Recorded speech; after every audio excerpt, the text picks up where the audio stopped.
Everybody hear me? All right, first and foremost, good evening, or as we say in Hawaii, aloha.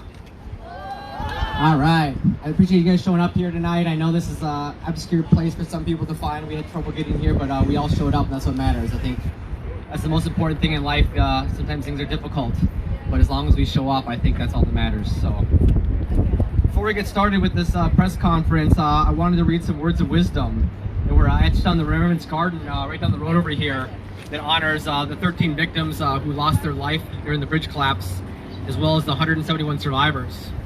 After that, I read these words of wisdom. We'll have a moment of silence for all of them. Our lives are not only defined by what happens, but by how we act in the face of it. Not only by what life brings us, but by what we bring to life. Selfless actions and compassion create enduring communities out of tragic events. Now a moment of silence.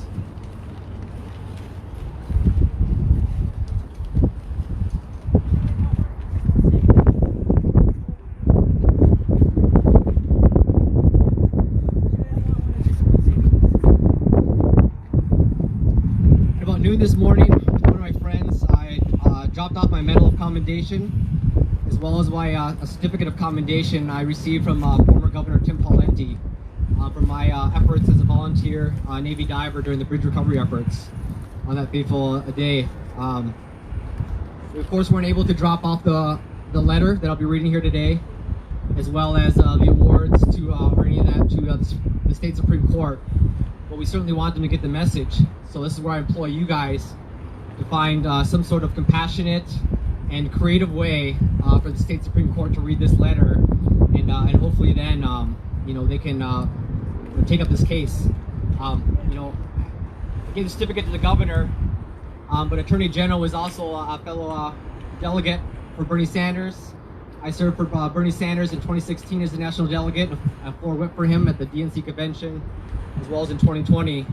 And we've learned the power of protest. Sometimes that's the only way that we can get our voice heard when people are just too busy or distracted to listen. So on his certificate and on a copy for the governor, I basically wrote on here the certificate of commendation: to the court of last resort, we just need our day in court. With aloha, John. And that's, I think, the most important thing here. When I get done to read my letter, I think a lot of times we get so caught up in the minutiae of the details, and we argue over details, and we get so divisive. And I think sometimes, we forget that we just need to relax. Everybody's stressed out. Everybody needs a chance. And I think everybody can make the right decision, when we give them that chance. And I think COVID's shown us that more than anything, that we can be a very divisive community if we allow ourselves to be it. But I think many times we've also seen that when we talk to each other with compassion and aloha and humility, we're able to have these dialogues that I think are important. And I think a lot of the problems we have in this world, including Line 3, wouldn't be a problem, if we just continue to show compassion and give each other a chance, and most importantly, give ourselves a chance. So before I read this letter, it's a very personal letter. A lot of the stuff I've never put out in the open, but I think, if there's a time to do it, this is the time. There's a lot of webs to be weaved here, so you guys have a copy of it. We'll be posting it online, but I hope this helps you. But before we get started, I wanted to ask a dear friend of mine, Roy, who walks through Hale, to sing a little song in the beginning here.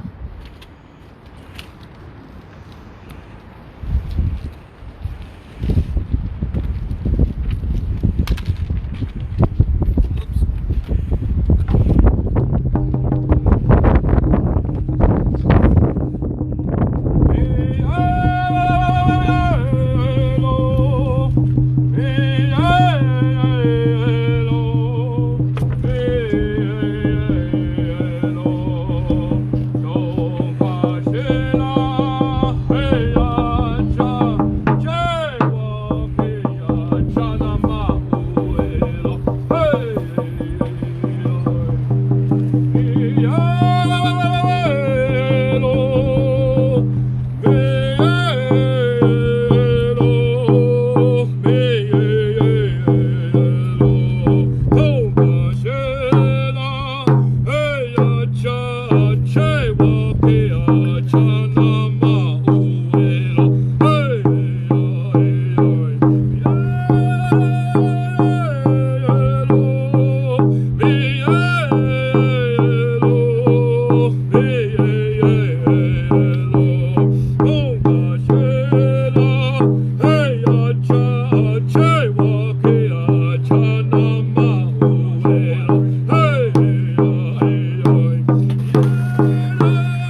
Alright, this is a letter I dropped off,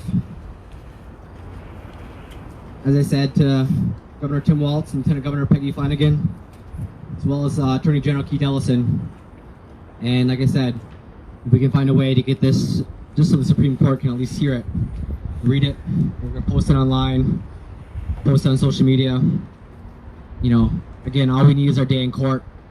I've studied jurisprudence since I was a kid, studied in college. You know, we could talk all day long about the legalities of the case.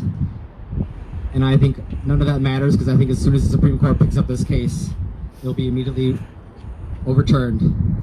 And so our fight is not about the merits of the case. Our fight is simply for our day in court. Dear Governor Tim Walz, Attorney General Keith Ellison, and the Honorable Chief Justice of the Minnesota Supreme Court, it is with great sadness and disappointment that I return my Minnesota Commendation Ribbon with Pendant and my Certificate of Commendation from the Governor's Office in the great state of Minnesota. While I have been a proud recipient of these awards and medals, also held by many other honorable and deserving recipients, I can no longer keep them with good conscience. Therefore, I must humbly return them to best maintain the spirit, integrity, and character for which they were awarded. Please know that while I am returning this medal and award to the state I so cherish and love, I do so to honorably bring attention, raise critical public awareness, and petition those sworn to protect our great state of Minnesota. This includes our official state grain, Minnesota Statute 1.148, our beloved rivers, lakes, and streams, such as the muddy Mississippi River we stand on today, our drinking water, the safety of our communities and our children, and most importantly, our commitment to the proper and equitable rule of law that lays the foundation of our society. It was 14 years ago this very month that I returned to my beloved home state of Minnesota as a U.S. Navy diver. After petitioning my commands to switch units and fly home on my own dime, I was the only volunteer member who frontlined the assistance during one of our state's worst tragedies, the sudden and shocking collapse of the 8-lane I-35W bridge. Not only did it claim the lives of 13 of our beloved citizens, but it injured and evoked trauma on many more. In an effort to bring closure and healing to our fellow community members, my dive team was part of what our military unit, the media, and others entitled a sacred mission. We were assigned with the lead responsibility to conduct underwater salvage, search and identification, forensics, but most importantly, the careful and respectful removal of the victims, while also honoring them through ceremony. Working alongside the Department of Defense, the Federal Bureau of Investigation, Minnesota State Police, Minneapolis Police and Fire Departments, and many other dedicated agencies and individuals, I felt firsthand the unity, spirit, and resolve of all those I worked with. This is a mission that will always honor and humble me to have served on, but one that has also left me with post-traumatic stress disorder, as I mourn for those taken from us all too soon.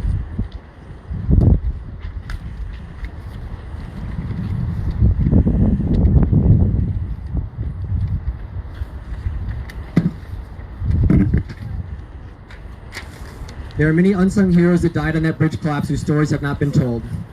One of them was none other than Julia Blackhawk, a Native American who had received her Indian name, Thunder Woman, during a powwow from her Winnebago tribe, not long before being taken from us on that fateful day. I now return to Minnesota to defend the very Mississippi River where we had this tragedy, the same Mississippi I grew up on and lived for the first 18 years of my life.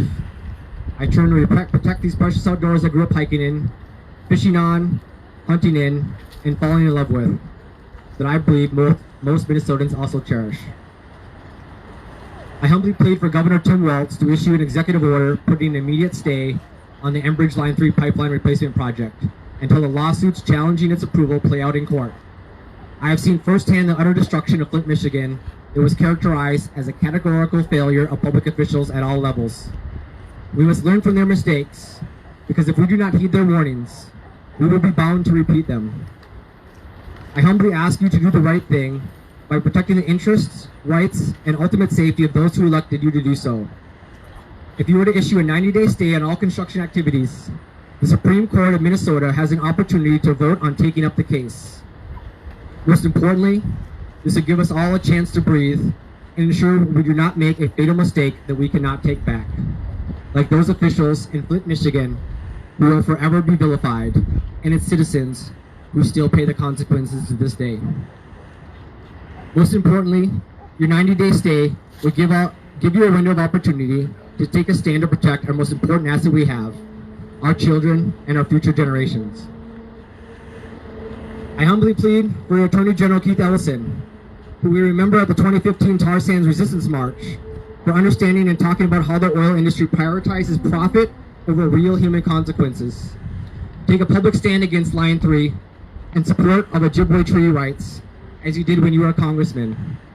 The 1999 U.S. Supreme Court decision in Minnesota versus Mille Lacs Band provides strong precedent that these treaty rights should be honored and respected. Real human consequences are at stake. Repeat this, real human consequences are at stake. These go far beyond the potent cancer-causing agents of tar sands oil that can poison our drinking water for decades, destroying our rivers, streams, lakes, and water that feeds our livestock and crops. These consequences go even further into the lives of our most vulnerable citizens, our women and children. The fossil fuel extraction industry has shown us time and time again in well-documented studies, especially recently in the Dakotas, to foster an environment where many women and children have in shocking numbers been abused, sexually assaulted, and are gone missing. I am the victim of sexual abuse myself. First, as my biological mother conceived me to a man 40 years her elder, when she was just a young girl with no family or friends in St. Paul, Minnesota. And secondly, when I was personally sexually molested in my childhood. I cannot express enough how these activities present a clear and present danger to our communities until an honest number of resources and investigation efforts are executed to match this threat. In this year alone, we have been made aware of 2 Enbridge Line 3 pipeline workers being arrested in northern Minnesota's Beltram County in a sex trafficking sting. This was also warned and pleaded to protect us from during the 2016 Public Utilities Commission hearing, in which they said that this would not happen, and is yet another reason why this case needs to be heard. Now again, last month in July, 2 more Enbridge Line 3 workers were arrested in Bemidji, and yet another sex trafficking sting. This must stop now. Not just because this has already crossed the line we cannot allow to be crossed, but because what we are seeing is just the tip of an iceberg of many other victims we have yet to identify and perpetrators that are still a threat to Minnesota's communities. Standing silent in the face of predators makes prey of us all. I humbly petition the Minnesota Supreme Court to timely vote without delay to accept the case in a matter of the application of Enbridge Energy Limited Partnership for a certificate of need and a routine permit for the proposal Line 3 replacement project in Minnesota from the North Dakota border to the Wisconsin border. As Judge Reyes wrote in his powerful dissent in the appellate court, such a decision cannot stand. We hope the Minnesota Supreme Court won't let it, or we will all pay the price. In a quote from great Supreme Court Justice, in recognizing the humanity of our fellow beings, we pay ourselves the highest tribute. Thurgood Marshall. As I said before I read this letter, in my heart of hearts, I believe that if our sworn leaders have the courage and commitment to give the necessary focus and attention to the legal and environmental challenges raised against the Enbridge Line 3 boondoggle, if our officials examine the factual records and issue a moral and correct judgment, we can provide justice to a current infinitive injustice, as well as bring healing and righteousness to our great state, our beloved outdoors, our drinking water, and the people of Minnesota, including our First Nations. In more legal terms, in the case of Lexi Loki, I would inspire us to remember Vegas de Bono, Prom de Malo, Lex intended. The law favors a good rather than bad construction. Where the words used in agreement are susceptible to 2 meanings, the one agreeable to and the other against the law, the former is adopted, thus the bond is conditioned to all assigned offices, will be construed to apply to such offices only as is assignable. I am a child of this land and was born in St. Paul next to the Mississippi River. To a Vietnamese immigrant that was brought to the United States under Operation Baby Lift as a commission by U.S. President George Ford. She was a 12-year-old orphan on the streets of Saigon during the Vietnam War, much like we're seeing in Afghanistan to this day. When she was brought here, her trauma continued here in Minnesota while she was in and out of mental hospitals, in and out of foster care, and later was in the hospital before having me. I was adopted and raised by my loving and wonderful family who are here with me. in Monticello, Minnesota. Again, just blocks away from the Mississippi River my entire life before leaving to join the military. From all my family, including my extended family that is also here, I was taught about unconditional love, raised to appreciate, enjoy, and respect the outdoors and its divine beauty. I was taught to farm the land and work hard for what you need and to help those in need. I was taught to live with the utmost integrity and to have the courage to do what was right, even in the face of adversity. I was taught to honor and respect the First Nations that were here before us. They were the original caretakers and protectors of these beautiful lands we now call Minnesota. I was simply taught Minnesota nice in its deeper and more pure meaning. I've served my country in the state of Minnesota in the United States Navy for 11 years, including 3 deployments to combat zones, coming home to the I-35W bridge collapse, and honorably discharged as a disabled veteran due to my post-traumatic stress disorder. I simply add all this to my letter because I ask, what is it that I need to do? What is it that I can do? How do I need to petition our leaders to heed the warnings on the wall, to have the courage to take a step back, reevaluate what has been done? I plead with you, take a step back, clearly remove any past prejudices and assumptions of this entire situation, then take an honest and fresh look at what is happening and what you can do to save us from impending disaster. The last time I came back to the Mississippi in distress was to help clean up after a disaster. And this time I come to do everything I can in my power to help prevent a disaster. This is not a time for hesitation. This is a time for courage and bold action. Time and history are not on our side. Water is life. Our natives have always known and taught that water is good medicine. As our water comes under attack in our backyards, at our rivers and lakes, and at our drinking water aquifers across the world, the words of our elders and our ancestors and leaders empower us all to protect and preserve our clean water. When all the trees have been cut down, when all the animals have been hunted, when all the waters are polluted, when all the air is unsafe to breathe, only then will you discover that we cannot eat money. The ancient Cree prophecy. I leave you with one last request. That is, if you do not listen to my pleas, and you still do not understand the gravity of the situation, you at least heed the wisdom of a dear friend, Mr. Terry Tamminen, the former Secretary of the Environmental Protection Agency of California. I've gifted several copies of this book to you guys, Lies Per Gallon, The True Cost of Our Oil Addiction. If you are still not moved by the clear empirical evidence, the environmental degradation, social injustice, and political and economic instability of our addiction to oil after reading this book, then I will politely rest my case with you. I close this letter with the utmost respect and divine hope that given the right opportunity, clarity, and spirit, you will all take up the most appropriate action to bring healing to these past injustices and protect our future generations from an impending disaster. As an act of pure desperation, because I saw no other way to help bring necessary urgency and attention to this matter, I have returned from Hawaii to humbly and despairingly return both my medal and my award from the state and governor of Minnesota.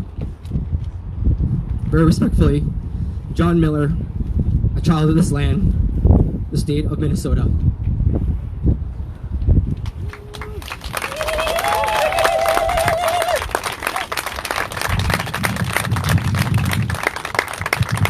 I have a few other words I'll speak afterwards, but first I want to have my brother here who walks through Hale say some words and share some messages. I'll tell you, before I started getting into protesting, the first thing I did after I worked in a lot of international business, and the first thing we learn when you deal with complex matters is you have to go and listen and learn first.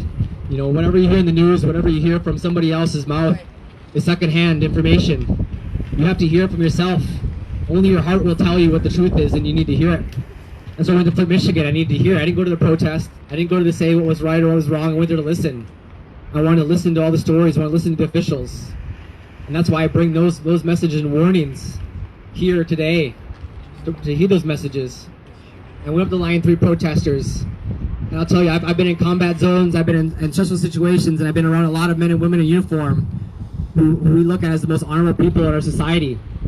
But I'll tell you, Once you watch our natives and the white allies and everyone protesting and just protecting their water, you see the words of nastiness and evil hurled at them, the adversity and threat of force against them.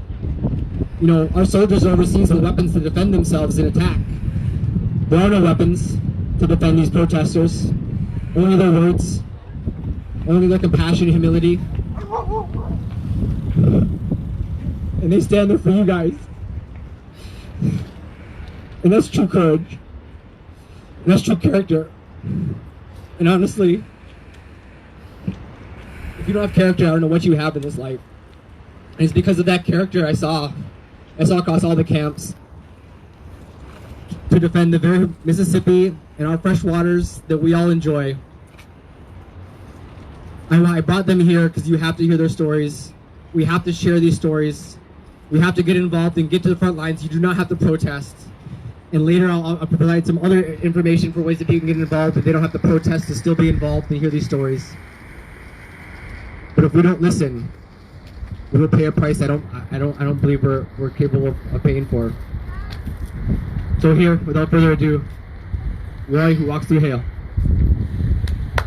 Thank you, brother. Hear it for our brother right here. I'd like to, first I would like to offer this blanket. It is a veteran's blanket. And I just returned home from my reservation, and it was my father's. And it was his veteran's blanket. And I think it calls you, brother. So, you know, this was my father's. It's been in ceremony. It's a blessed blanket, and it's supposed to be carried by a veteran. And I think you giving up your medal for the people, for this cause, for the water. Look at our water right there, so beautiful. That's what you did that for, and that, you know, that's awesome, brother. And I just want you to have this blanket. It's special to me, but I think you should have it.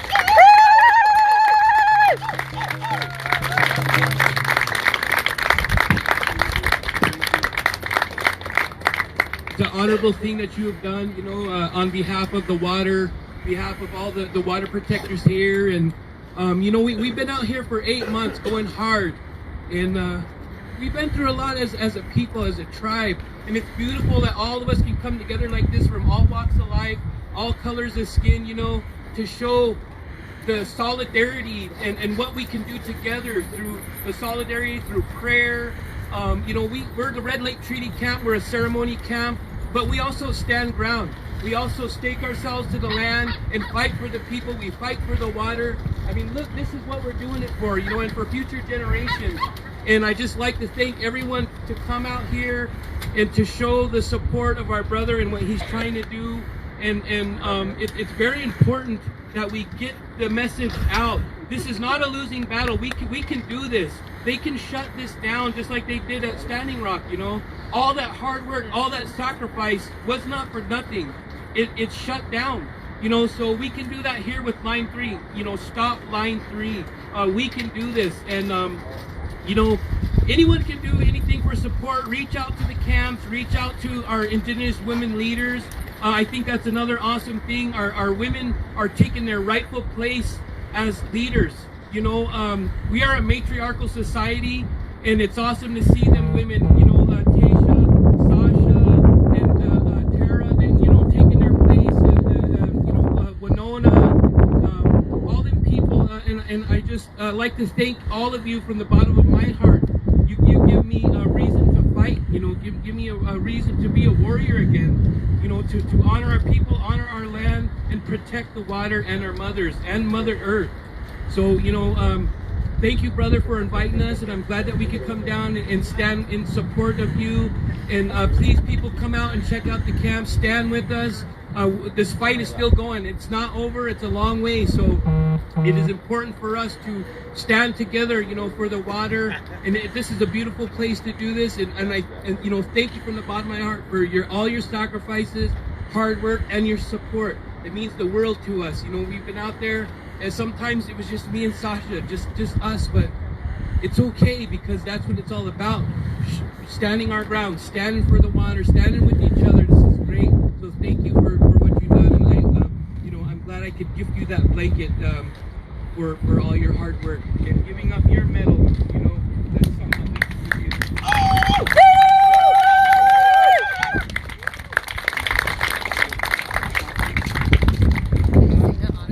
Oh, he's gonna sing a honor song right here. I'm sorry.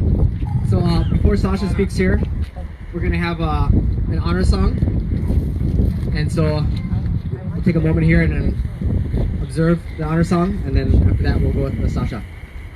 All you.